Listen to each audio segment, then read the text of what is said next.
know, we're gonna get an update on, your girl Pinky Cole. I was gonna say, well, a federal judge, has ruled that Slutty Vegan's CEO, Pinky Cole, can get her home back after creditors seized it last month, pending her bankruptcy. Yes. The creditors didn't even show up to court. So at first, they seized her home, Mm-hmm. one of her properties. I shouldn't say her home, wasn't her main home, but they seized her home. They put a lock on it. She was not able Change the locks. to Yes. access was whatever was inside of her home. And now they're saying, she went to court, and they're saying that, okay, you can have your home back, and we will honor the bankruptcy. Yes. So I read through the bankruptcy. She has, I believe, 2 or 3 pieces of property.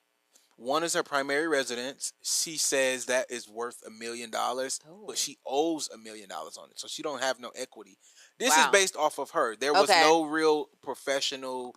Um, she didn't even have an attorney when she submitted this. She wrote it by hand. There was Mm, no professional just get it out there. inspection, appraisal, so we don't really know. But if she says she owes $1 million, that's the only thing that I'm saying. Like, Okay. I know she owes $1 million because she wrote that down. She will be the only person to know the principal balance. Um, the other property was worth like 400 or 500, and this property that they took was worth like 5 to 600. But every time she said it was worth 5 or 600, she also put the principal balance was 5 or 600. 600. So she never said she had any real equity in any of these properties, and that's very interesting. But when this broke Hmm. and the news broke on this, we reported on it. I researched it. They did take her property, but she submitted a emergency motion. The first thing that came to me is, why would the IRS allow this creditor to have priority over them? Because the thing about her is she owes the government. She owes the SBA and the state of Georgia. Right. Like, so why would the tax man that you owe allow a creditor to come Mm. in and get priority to take these assets? If anything, the state of Georgia and the SBA and the IRS is going to take these properties Before before anybody. anybody. They're going to get paid before anybody. So that's what I was thinking. Like, this don't really make sense. But they saw her; she was vulnerable. She Hmm. didn't have a lawyer, but Yeah. now she has an attorney that's fighting on her behalf. Really? Yeah, so an attorney represented her in this to get her home back, Okay, got it. and the judge ruled that they have to pay her attorney's fees. So whatever attorney's fees she had to Yes. submit for just getting the motion for her Hmm. creditors back, because they didn't show up. So you didn't even show up to fight. Yeah. So yeah, they And here's my thing. I'm not going to go and say that the creditors, knew beforehand. I think you made a point last week that was really good, or last episode that was really good, was that she could have had the sense that these creditors was kind of on her back anyway, and yes. then hurried up and filed the chapter 11 really, hastily, Hmm. because she knew that they were after her. So I'm not going to say that they had notification. Like, I'm not going to say that they did it out of animosity. Like, we Yeah. know you filed this chapter 11. I think it all probably happened around the same time Yeah. before the paperwork could get passed. My thing is, though, when you are, a public figure the way you are, and Yes. you're getting like this bad media press, Hmm. I think the worst thing you can do is look unprepared. Yeah. She's you know she definitely looked unprepared. I like not having the lawyer, writing it by hand, then we see the paperwork, and we'll see how it works out. But if you don't have any equity, and they have to sell all your assets, you have to you that doesn't if she's underwater, because Yeah. property, Yeah. She's on the. it Yeah. appreciates. So it's like, okay, is she going to still be in debt after the bankruptcy? Yes, and then because it's a Chapter 11, so she will be restructuring. So it's not like none of this gets wiped away. That's what So I'm one saying. of the things she was trying to communicate in her bankruptcy is, hey, y'all. I mean, in her bankruptcy motion is, they took this property. I had a tenant lined up to continue setting up the payment plan with my creditors, because she have a meeting with with Mhm. all of her creditors coming up. And if y'all snatching my property, well, y'all also snatching the income that I will be using, and again, to pay the priority creditor, which is the state of Georgia and the SBA and the Mm. IRS.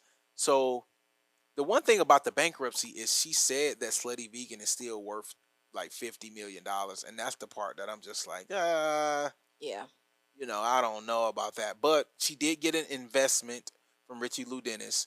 I'm not sure how that worked out. I'm not sure if he was a part of the restructuring and kicked her out the company. I don't know what's going on with that, but I know for a fact he did invest in her Hmm. $25 million at a $100 million valuation. But things like that can get very dicey because you just see the word investment. It could have been a convertible note. It could have been a $25 million line of credit. It could Yeah. have been a $25 million loan. Yeah. And then it converts into equity if everything goes right. But Hmm. if everything goes wrong, then we're just going to take our money back. It could have been like you have access to 25 million, but you don't get the whole 25. Right. Like it's a lot of ways to restructure or to structure an investment. I don't know how it was going, but he invested in her. So the valuation was 100 million. Mm. But now she's still saying after all the downfall and all the failures and all the That's what I'm closers, saying. This she's looks so still saying messy. it's worth 50 million. And that's the part I just don't really know if it's really worth $50 million. The brand itself, I don't know. Yeah. But I guess would they have to evaluate? They wouldn't have to evaluate that though, right? In her, because this bankruptcy is for her personal Well, they assets. still would use that as a way to give confidence to the creditors. Mm. If you have this business that is doing extremely well to where it's worth $25 million, I mean $50 million, that means you at least have some type of cash flow in the business or some type of assets in the business that you maybe can liquidate to make a lot of these personal creditors whole, Gotcha. especially the government, right? So they're going to want their money no matter what. So Hmm. I don't know. I mean, this is a small win for her, of course. You think? Yes, it is, but it's not necessarily it's not necessarily a win, but it's not a loss. Yeah. You know how some things where Yeah. it's winning, losing, and it's just getting Break back even. even or Hmm. getting what you deserve. Really, she got what she deserved. She filed for Chapter 11 bankruptcy. She deserved to have her day in court. Yes, that's true. You see what I'm saying? Yeah.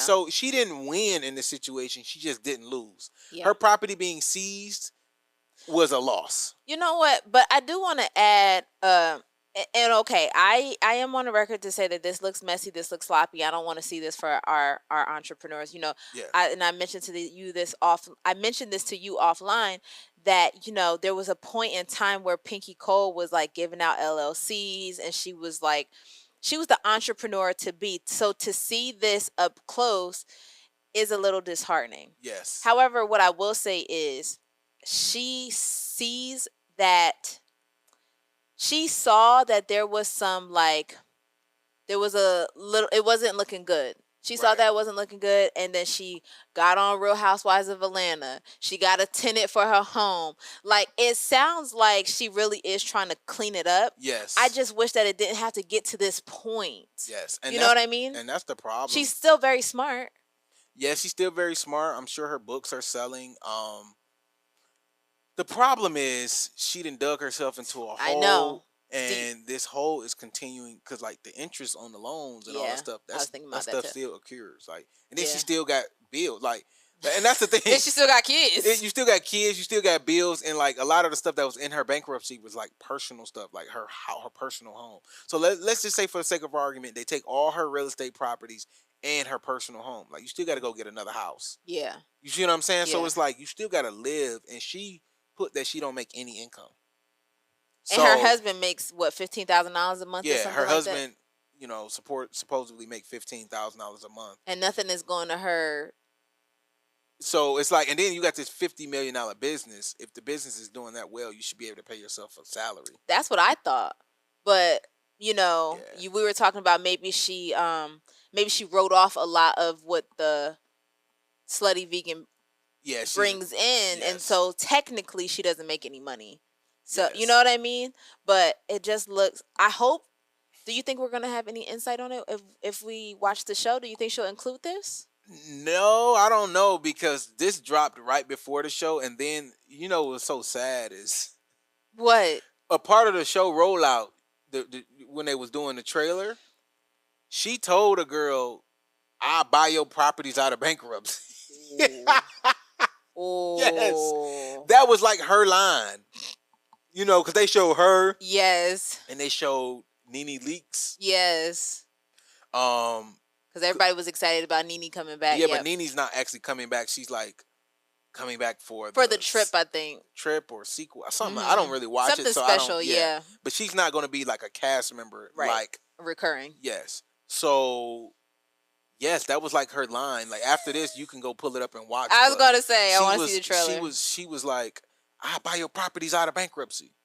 And then for this to come right before the show is about to launch, it was like very ironic. And maybe she said that to kind of, yeah, I Like a don't know. precursor to what we're Yeah, gonna yeah, expect. exactly, right? She said that so people can be talking about that, and it Mm. not motivates you to kind of want to watch the show, like, cause What I was gonna say was that actually makes me want to watch the show. Yeah. So that's why I said she's still really smart, because the idea that she got on this show, probably knowing that this press was going to come out and there was Yeah. nothing she can do about it except for ride the wave, get on this show and make people anticipate it into, and it could have been a part of her pitch for her salary, like, hey, I'm about to get a lot of news. yeah, yeah, And good no, or bad. I was about Yeah, to good or say, bad. and no news, like no news is bad news or something like that. How what's the saying? Like, there is All press is good press. all press is I good don't press. believe in that. I don't believe in that, but She in might. this situation, I mean, it's keeping her relevant. It's keeping her. That's in, what I was it's gonna keeping her- say. So that could have been a part of her negotiation. Like, and if she hey, come out of this structure, this bankruptcy, with a, at least with her dignity, her brand, and saying like, hey, I'm still moving forward. She's still gonna be able to do webinars. She's still gonna be able to coach. She's still gonna be able to. Because I mean, let's be honest, she did raise $100 million. Oh, and she did raise $25 million Yeah. and had a big brand, and she's still trying to franchise her business. So it's not over. yeah, But she's not at her peak like she was in 2022. But it is what it is. Nobody never stays at their peak. but people love a Cinderella story. So a comeback I mean, story is I'm cheering for I her was for a gonna comeback. I'm cheering for it. I don't want to see, like I said, like a comeback you know, story is almost as good as the rising up story. and it's a big issue with a lot of black women that I see. I mean, it's black men as well, but it's particularly with black women. Y'all definitely need representation because at least as a black man, at least we have men that we can look up, even if they're Yeah. not black. At least we looking up to a man. Like, Yeah, if you're a yeah. black woman, you don't see no women, or you don't see no black people, Yeah. or you don't see no, No what I'm black saying? one, yeah. You're just like, So you don't see no representation. So Yeah. a lot of women like Pinky Cole survive even after their business by doing speaking engagements. They write books. They still coach women because she would be a good coach to tell you what not to do. I was gonna say at the very least that, and her experience is invaluable. Yeah. Thank you guys for watching. In order to continue to support independent journalism, I need you to subscribe to our page below. And also, if you want the full podcast and more exclusive content, make sure you subscribe to the Patreon. Link is in the description.